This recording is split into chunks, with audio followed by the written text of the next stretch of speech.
Welcome back to the deep dive. Okay, today we've got a huge one. We're diving into, well, one of the most complicated and, frankly, vital systems in our bodies, the immune system. He really is, yeah. And the notes we have here are incredibly detailed. I mean, they cover everything from the absolute basics, the groundwork of our defenses, right through to specific failures, things like HIV, where the system gets overwhelmed, and then autoimmune disorders like rheumatoid arthritis and lupus, where it basically turns on itself. That's the crux of it. So these sources, they're packed with molecular detail, clinical specifics. Our mission today isn't just, skimming the surface. We really want to unpack this dense material using these notes almost like a guide. Yeah, a roadmap through the complexity. Exactly. We're aiming for maximum detail, moving from how the system should work, its structure, to these really specific high-stakes examples of when it all goes wrong. And that detail is key because fundamentally, the immune system is all about balance. It's constantly trying to maintain homeostasis, right? It has this incredibly hard job, spot an actual threat, distinguish it from self, and then launch an attack that's effective but not, overkill. Proportional. Precisely, proportional. And as these notes really hammer home, when that balance fails, whether it's suppressed like in HIV or goes into overdrive like in lupus, the results are serious, they're systemic, and honestly, biologically fascinating. Okay, let's start right at the beginning then. The immune system itself, it's not like one single organ, right? It's more like a distributed network, a defense force spread out. That's a great way to put it, a sprawling network, definitely. The sources describe it as this complex mix of dedicated organs, tissues, cells, even molecules all working together. You've got the obvious physical barriers like skin and mucous membrane. The first line of defense. Absolutely. But then you have these crucial lymphatic structures too. Think tonsils, the whole web of lymphatic vessels, the thymus, which is super important for T-cell development. The T cells. We'll get back to those. Oh, yeah. Then there are lymph nodes scattered everywhere, the spleen acting as a filter, and the bone marrow. That's the factory, really, where all the immune cells originally come from. It's designed to catch threats wherever they try to get in. Okay, so a truly distributed system. Let's break down its main strategies. The notes talk about two primary branches, two main ways it defends us. That's right. We generally talk about natural or innate immunity and then acquired or adaptive immunity. Innate and adaptive. Okay, Yeah. so the innate side. That's the quick response team, the first responders. Exactly. Think of it as the security guards and the immediate responders on the scene. Its key features, it's nonspecific. It basically reacts the same way to any kind of foreign invader. Doesn't care if it's a bacteria or a virus, just that it's not us. Pretty much. And it's incredibly rapid. We're talking minutes to hours. Its whole job is telling self from non-self. It uses those physical barriers we mentioned, skin, mucous membranes, plus chemical weapons like stomach acid, antimicrobial stuff. And then actual cells get involved too. Oh, absolutely. You've got the cellular defenses that are immediately on the scene, things like macrophages, the big eaters that just engulf stuff. Neutrophils, which are like the shock troops, deployed really fast. And then natural killer cells, NK cells. NK cells sound pretty serious. They are. They patrol and look for our own body cells that have gone rogue, either infected by a virus or turned cancerous, and they can kill them without needing specific orders, so to speak. They're crucial for holding the line while the other branch ramps up. Which brings us to the other branch, acquired or adaptive immunity. You said the innate was fast and nonspecific, so the adaptive is slower and specific. Precisely. This is the intelligence division, the special forces. It's specific, meaning it learns to recognize a particular target, like a unique marker, an antigen on a specific pathogen. It takes longer to get going, maybe days. But the payoff is? The payoff is immunologic memory. This branch learns. It remembers threats it's seen before. And the key players here are the lymphocytes, B cells and T cells. Okay, B cells and T cells. Let's unpack those. B cells first. B cells are essentially antibody factories. They learn the shape of a specific invader, that antigen, and then they churn out specialized proteins, antibodies designed to stick to that specific antigen and neutralize it or flag it for destruction. Tiny guided missiles. Kinda, yeah. Yeah. And then you have the T cells. These are often called the central commanders. And for good reason. What do they do? Well, there are different types. You've got helper T cells. These are the CD4 plus cells, which are critical, as we'll see with HIV. They coordinate the whole adaptive response. They activate B cells. They signal other T cells. They're the generals. Okay, the coordinators. And the other T cells. Then you have Cytotoxic T cells, or CD8 plus cells, these are the direct killers. They seek out and destroy body cells that are already infected with a virus or have become cancerous. They perform targeted assassinations, if you will. So putting it together, the adaptive system sees something new, like, say, the measles virus. It takes time, but it figures out how to fight that specific virus using targeted antibodies from B cells and coordinated attacks by T cells. Right. And because of that memory function, the next time it sees measles, the response is way faster, much stronger. Exactly. Bang. Immediate, powerful response. And that memory, that ability to respond faster and better the second time, well, that's the entire principle behind vaccination. You're basically training the adaptive immune system without causing the actual disease. A controlled training exercise for the immune system. Makes sense. Okay, one more crucial concept before we move on to the diseases themselves. The notes mentioned immunosenescence, aging of the immune system. This isn't just like getting weaker overall, is it? There are specifics. So it's more specific than just general weakening. Immunosenescence is this gradual decline in immune function as we age.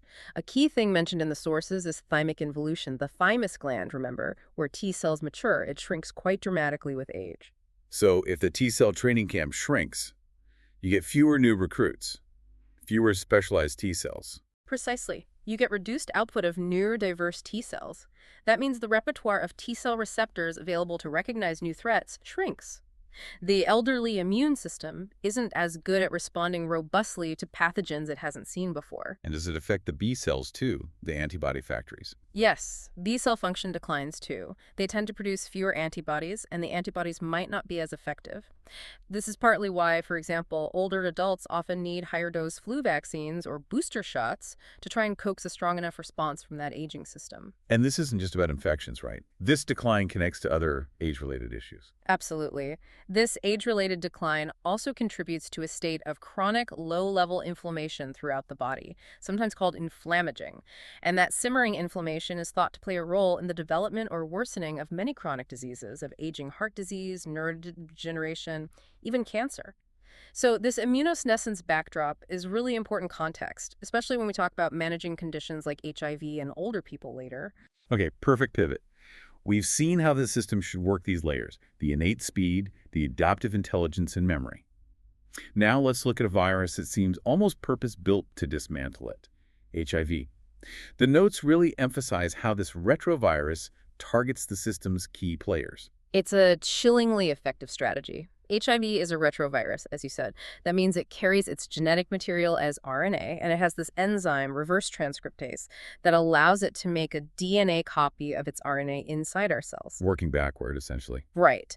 But the real devastation comes from which cells it targets. Its primary target is those CD4 plus T lymphocytes, the helper T cells, the very cells that are supposed to orchestrate the entire adaptive immune response. Taking out the conductor, so the whole orchestra falls apart. Mhm. The notes also say it hits other immune cells too, monocytes, dendritic cells, even brain cells. Yes, it's not exclusively CD4 cells, though they are the main target.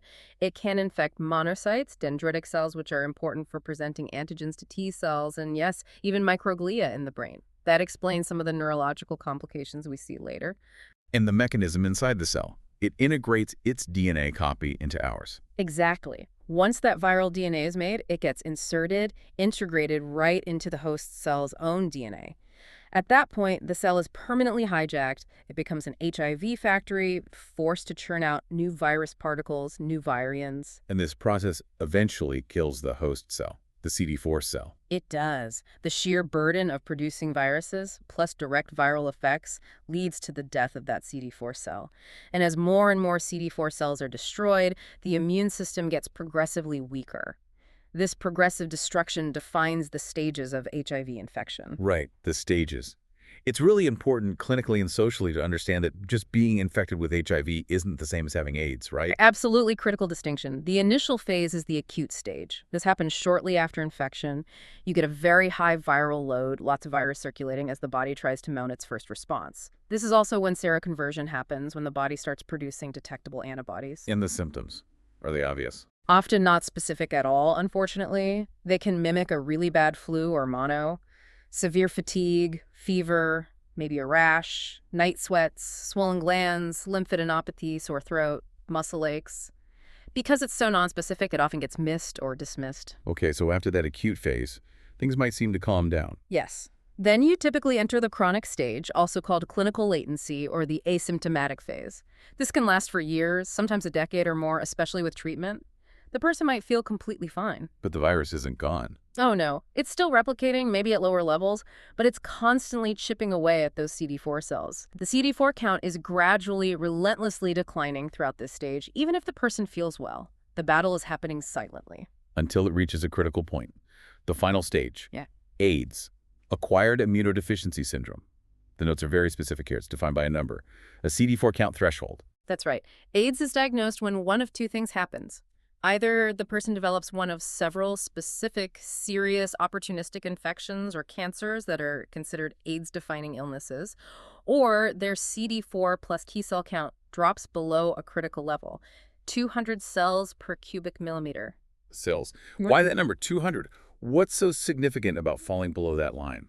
Extensive studies showed that below 200, the immune system's ability to control common environmental bugs and latent viruses just plummets. It's like the surveillance system basically collapses. The risk of those life-threatening opportunistic infections goes way, way up.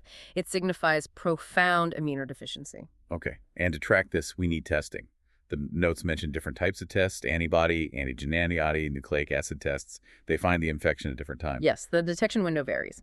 The nucleic acid tests, NATs, which look for the virus's actual genetic material, RNA, can detect infection earliest, usually within about 10 to 33 days after exposure. They're often used for high-risk exposures or confirming early results. Faster detection. What about the others? The combination antibody tests are very common now. They look for both a viral protein, the P24 antigen, which appears early, and the antibodies our body makes in response. These usually become positive within 18 to 45 days. And the antibody-only tests. The antibody-only tests, including many rapid tests, take the longest. They only look for the antibodies. Since it takes time for the body to produce enough antibodies to be detected, the window is typically 23 to 90 days. So which test is used depends on the situation and how recent the potential exposure was. Got it. Let's quickly cover transmission again. What fluids are we talking about? The virus is transmitted through specific body fluids, primarily semen, vaginal secretions, blood, breast milk, and amniotic fluid during pregnancy or childbirth. And the main routes. Globally, the most common route is still unprotected sexual contact, vaginal or anal sex. Sharing contaminated needles or syringes for injection drug use is another major route. The notes also flag risks for specific groups, like older adults and healthcare workers. Yes, it's important to remember older adults are still sexually active and may be less aware of risks or less likely to use condoms, so they remain vulnerable. And for healthcare workers, the main risk is occupational exposure, particularly through needle stick injuries with contaminated blood. That's why universal precautions are so vital, and why immediate access to PP post-exposure prophylaxis is critical if an exposure happens. Okay, PP. We'll come back to that. But first, this next section in the notes is fascinating. The 7 steps of the HIV life cycle. It lays out exactly how the virus replicates and, crucially, how modern drugs target almost every single step. This is like molecular warfare. It really is. It's a testament to how well we understand this virus now. Each step in its cycle is a potential vulnerability we can exploit with medication. Okay, let's walk through them. Step 1, binding. The virus has to latch onto the host cell first. Right. The virus has proteins on its surface, like GP120, that binds specifically to the CD4 receptor on the T cell. But that's not enough. It also needs to bind to a co-receptor on the cell surface, usually either CCR5 or CXCR4. Think of it like needing 2 keys to open the door. And we have drugs that block this. Yes. We have CCR5 antagonists, like Manvaroc. They basically sit on the CCR5 co-receptor and block the virus from attaching to it, like putting gum in one of the keyholes. There are also newer post-attachment inhibitors that interfere even after the initial binding. Okay, step 2. Fusion, it's attached. Now it needs to get inside. It fuses its own outer envelope with the host cell's membrane, allowing the viral contents, its RNA and enzymes to enter the cell. This step is blocked by fusion inhibitors like enfuvirtide. These drugs prevent the necessary shape changes in viral proteins that allow fusion to happen. They literally keep the door shut. Step 3. Reverse transcription, the retrovirus signature move. This is where that viral RNA gets converted into DNA using the reverse transcriptase enzyme. This is a prime target. We have 2 main classes of drugs here, NRTIs, nucleoside-nucleotide reverse transcriptase inhibitors, and NNRTIs, non-nucleoside reverse transcriptase inhibitors. How do they work differently? NRTIs are like faulty building blocks. They get incorporated into the growing viral DNA chain, but they're designed so that the next block can't be added. They act as chain terminators, stopping the DNA synthesis cold. NNRTIs work differently. They bind directly to the reverse transcriptase enzyme itself, but not at the active site. They distort the enzyme shape so it just can't function properly. They disable the machinery. Clever. Okay, step 4, integration. The viral DNA is made, now it needs to get into our DNA. This feels like the point of no return. It kind of is. This is where the infection becomes permanent in that cell line. The viral enzyme integrase is responsible for cutting the host DNA and pasting the viral DNA into it. This is targeted by one of the most important modern drug classes, integrase strand transfer inhibitors, NSTIs. They block the integrase enzyme, preventing the viral DNA from being integrated. It's a crucial blockade. NSTIs are now often the preferred core of initial ART regimens because they're potent and generally well tolerated. Okay, that's huge. What about the last few steps? Replication, assembly, budding. Right. Once integrated, the viral DNA uses the host cell's machinery to make copies of its RNA and viral proteins, replication step 5. These new components then gather together near the cell surface, assembly step 6. Finally, new immature virus particles push out, or bud, from the cell surface, step 7. But they're immature, Yeah. not infectious yet. Exactly. They need one final processing step. An enzyme called protease acts like molecular scissors. It needs to cut long viral protein chains into smaller, functional pieces for the virus to become mature and infectious. And we target this with protease inhibitors, PIs. These drugs block the protease enzyme, so the proteins don't get cut properly. The result is that the new virus particles that bud off are defective and can't infect other cells. Wow. Attacking the virus at nearly every stage of its life. It really explains why antiretroviral therapy, RT, works so well when people adhere to it. It's usually a combination of drugs. Always. RT involves taking a combination of typically 2 or 3, sometimes more, drugs from different classes simultaneously. This multi-pronged attack makes it much harder for the virus to develop resistance. If it mutates to evade one drug, the others are still effective. And the goals of RT are pretty clear. Very clear. First and foremost, suppress the viral load to undetectable levels. This means the amount of virus in the blood is so low that standard tests can't find it. This isn't a cure. The virus is still hiding in reservoirs, but it stops the damage. Second, allow the immune system to recover by increasing the CD4 count. And third, a huge benefit. People with an undetectable viral load cannot sexually transmit HIV to others. UU. Undetectable equals untransmittable. That UU concept is massive. How quickly does ART usually work? With good adherence to a modern regimen, viral suppression to undetectable levels is often achieved within, say, 12 to 24 weeks, sometimes faster. Then the CD4 count usually starts to gradually climb back up. It's a lifelong commitment, though. Stop the meds and the virus comes roaring back. Lifelong treatment. Okay. Now, besides treatment, the notes detail prevention too. Pre-EP and PP. Let's start with pre-PP. PP stands for pre-exposure prophylaxis. This is for people who are HIV negative but are at high risk of acquiring HIV. They take antiretroviral medication before any potential exposure to prevent infection. Like taking an anti-malaria pill before going to a malaria zone. Exactly the same principle. The notes mention the common daily oral options, Truvada and Descovy. Both are combinations of 2 NRTIs. They're highly effective when taken consistently. Any key differences between Truvada and Descovy? They use slightly different forms of one of the drugs, tenofovir. Descovy is generally considered to have potentially less impact on kidney function and bone density compared to Truvada, so it might be preferred for some individuals, though it's not approved for preventing HIV through receptive vaginal sex. And now there's also a long-acting injectable option, cabotegravir, given every 2 months, which is a game changer for adherence. Okay, that's PRP, preventing infection before exposure. What about PP? PP is post-exposure prophylaxis. This is an emergency measure used after someone thinks they've been exposed to HIV. Maybe a condom broke, or a healthcare worker had a needle stick. An emergency intervention, how does it work? You have to start PP as soon as possible, ideally within hours, and absolutely within 72 hours of the exposure. Any later, and it's likely ineffective.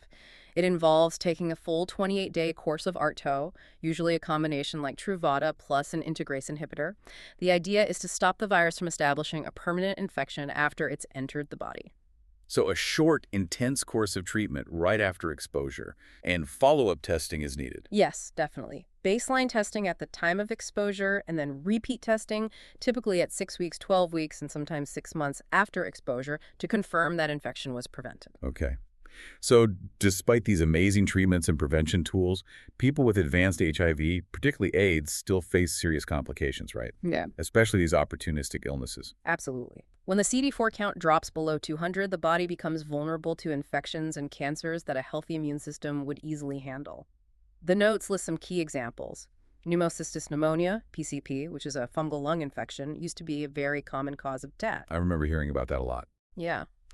Also, Mycobacterium avium complex, MAC, a bacterial infection that can spread throughout the body.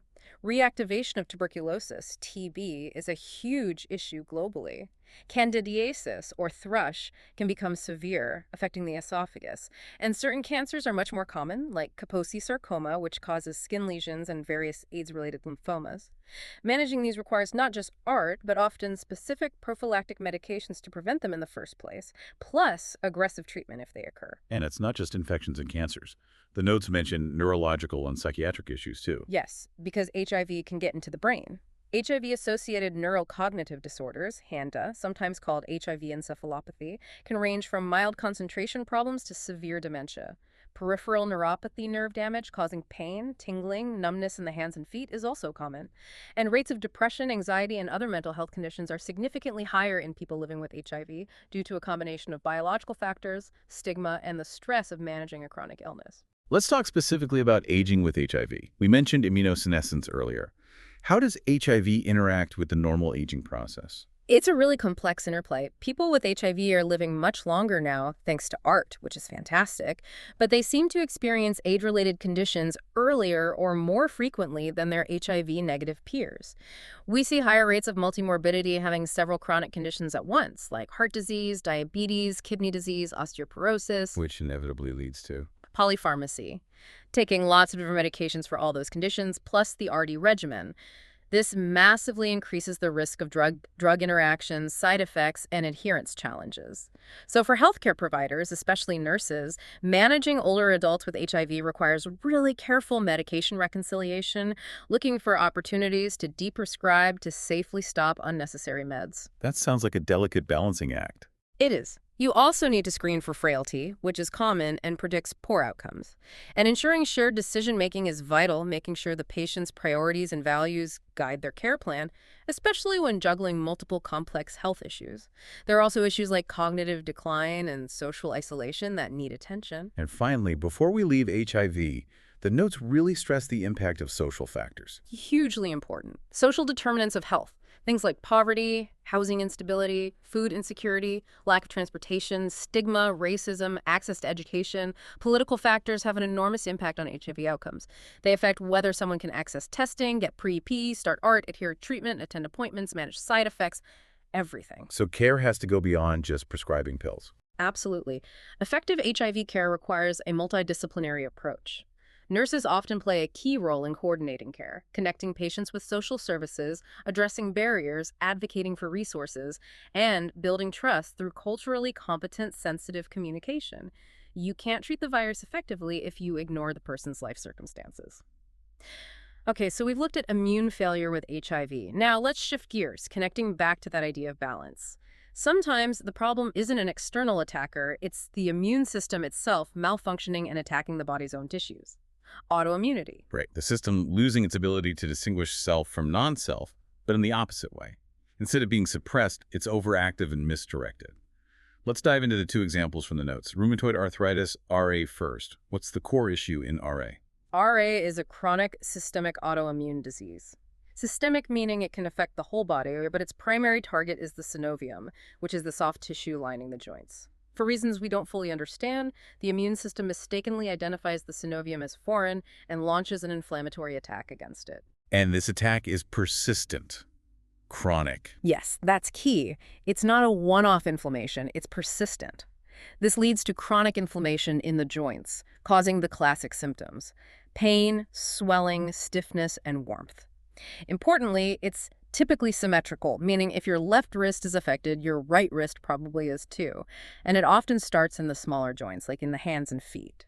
It's described as predominantly affecting women and older adults. That's correct. Like many autoimmune diseases, it's significantly more common in women. While it can start at any age, the onset often occurs in middle age, and its prevalence increases with age. What happens long term if that inflammation isn't controlled? It's not just pain, right? It causes damage. Exactly. The chronic inflammation is destructive. It gradually erodes the cartilage that cushions the joints and can even damage the underlying bone. Systemically, people often experience profound fatigue, sometimes low-grade fevers, general malaise, weakness, and if it progresses unchecked over years, it leads to characteristic joint deformities, things like swan neck fingers or ulnar deviation where the fingers drift sideways. These can severely impact hand function. So how is RA diagnosed? If someone just has joint pain, how do you know it's RA? It's usually a combination of things. Clinical evaluation is key. The pattern of joint involvement, the symmetry, the morning stiffness. Imaging like x-rays or sometimes MRI can show inflammation and joint damage. And then there are lab tests. What do the labs show? We look for markers of systemic inflammation, which are usually elevated. Common ones are the erythrocyte sedimentation rate, ESR, and C-reactive protein, CRP. Then there are more specific antibody tests. About 70–80% of people with RA test positive for rheumatoid factor, RF, though it can be positive in other conditions too. A more specific marker is anti-citrullonated protein antibodies, or anti-CCP. Having both RF and anti-CCP makes an RA diagnosis very likely. Okay. And management. The notes talk about a staged approach. Yes, treatment aims to reduce pain, control the inflammation, and crucially slow down or stop the joint damage progression to preserve function.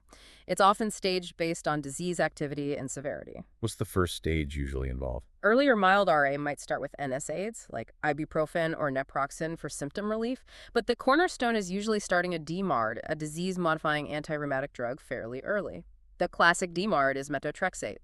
These drugs actually tackle the underlying immune process, not just the symptoms. And if that's not enough, moderate RA. If methotrexate or other conventional DMARDs aren't controlling the disease well enough, options might include adding another DMARD or moving to more potent immunosuppressants like cyclosporine, although those come with more side effects. Intensive physical and occupational therapy are also critical at this stage to maintain joint function and learn coping strategies. And for severe or unresponsive RA?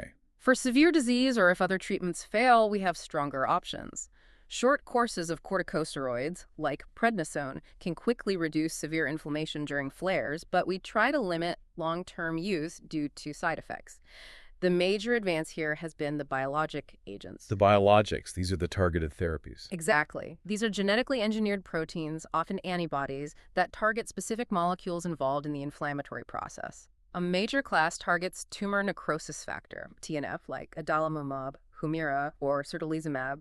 There are other biologics targeting different pathways too. They can be very effective but also increase infection risk. And finally, for joints that are severely damaged, surgery, like joint replacement, might be necessary. And the nursing care alongside this, it sounds like it needs to be really holistic. Absolutely. It's not just about the drugs. Nurses play a huge role in optimizing pain management, teaching non-drug pain relief techniques. Promoting mobility is vital, encouraging appropriate low-impact exercise like swimming or walking, balancing rest and activity. Patient education is massive, understanding the disease, the meds, side effects, and addressing that pervasive fatigue. Yeah, you mentioned fatigue is huge in RA. It really is. So, teaching energy conservation strategies, how to plan activities, pace yourself, delegate tasks can make a big difference in daily life. Nutritional support is also important, especially managing weight and ensuring good nutrition if someone is on long-term steroids. Okay, let's shift to the other autoimmune example. Systemic lupus erythematosus, SLE, or just lupus. This one seems even more systemic, affecting multiple organs. Yes, lupus is characterized by its potential to affect almost any part of the body. The underlying mechanism is different from RA. In SLE, the core problem involves overactive B cells producing a wide array of autoantibodies, particularly antibodies directed against components found inside the cell nucleus, things like DNA, histones, proteins that package DNA, and RNA binding proteins. Antibodies against our own nuclear stuff. How does that cause problems throughout the body? Well, normally, nuclear components are safely tucked away inside cells, but when cells die through normal turnover or injury or inflammation, these nuclear bits can be released. In someone with lupus, these autoantibodies then bind to these released nuclear antigens, forming clumps called immune complexes. Okay, so antibodies plus nuclear junk, immune complexes. What do these complexes do? They circulate in the bloodstream, and because of their size and properties, they tend to get trapped in the small blood vessels of various tissues and organs. They deposit in places like the kidney's filtering units, glomeruli, the skin, joints, blood vessel walls, the lining around the heart, pericardium, and lungs, pleura. And wherever they deposit, they trigger inflammation. Exactly. These trapped immune complexes activate the complement system and attract inflammatory cells, causing inflammation and damage in that specific tissue.